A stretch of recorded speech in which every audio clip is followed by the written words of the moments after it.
Hello guys, welcome na pod sa to ang tutorial no sa tong lilingayon water billing and collection system. So karon guys, ang ato ang hibaluan is kaning page sa update account.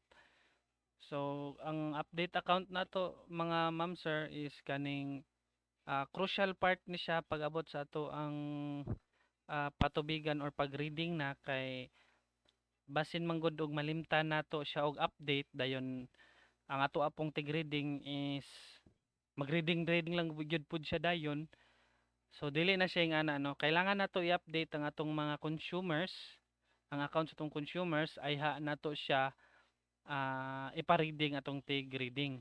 Okay kay ang mahitabo man god is for example July or June pa ang iyang account unya nag-reading na siya for August na. Kay gikan sa June reading ang tig reading man na kay July. So iyang account ato gikan is June pa lang. So pag abot sa August is mag-reading na pud siya, unya wala na to siya na update. Ang konsumante nato ato, ang data sa konsumante nato is June pa lang gihapon. So mapabilin siya.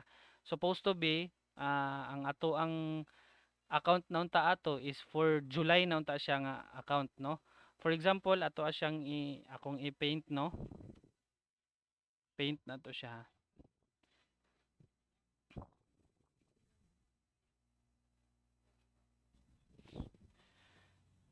So for example no, si consumer A, ang iyang previous reading ani is 20 pa lang. 20 ni siya for the month of June, no? June.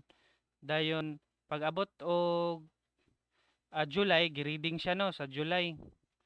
So ang sa July niya is 23. So minimum. Nya karon kay mag-reading naman sad sa August, August.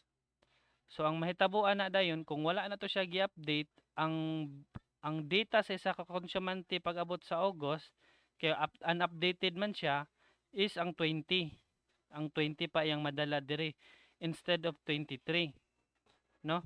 So kana siya big no-no gyud na siya kay delay ang ato ang reading niya. So supposed to be 23 na yang dalon diri nga bill kay aron bill to niya sa July. Okay?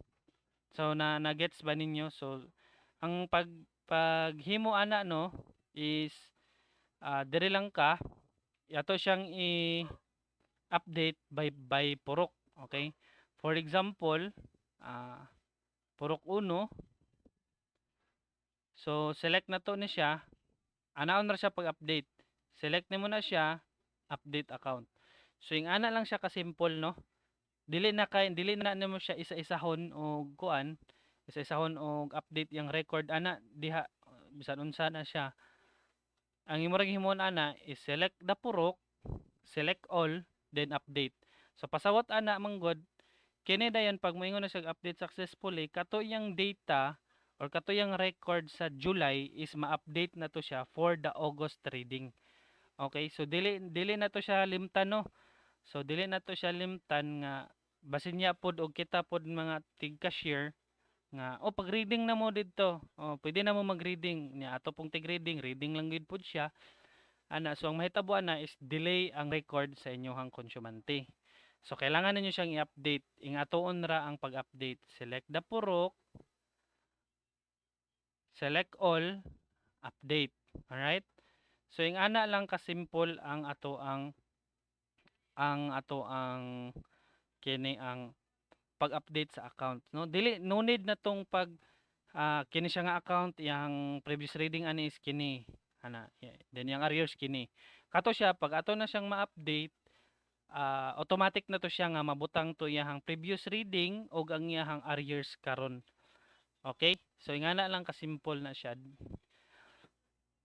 Okay, next is kung makita ninyo no pag natay i-click diri natay mo gawas nga edit previous reading. So kanini siyang naay mga kwentador no nga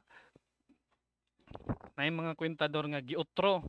O example, ang iyang last kwentador is 1,505 ana. 1,505 unya naguba man tayong kwentador sige pulihan Ang iyahan na dayong kwentador karon is naa na siya 23. Example lang, naa na siya sa 23.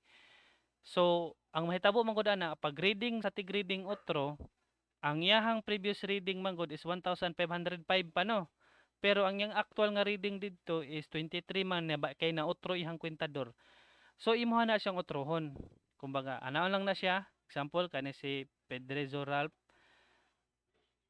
Perdizo di ay. Oh.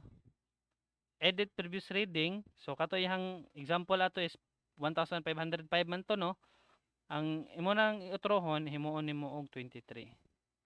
So pag save changes nimo ana, okay. Mm. Kung makita nimo nahimo na ning 23. So example lang pod ato itrohon og edit 23 man na atong ilisdan og butang 40.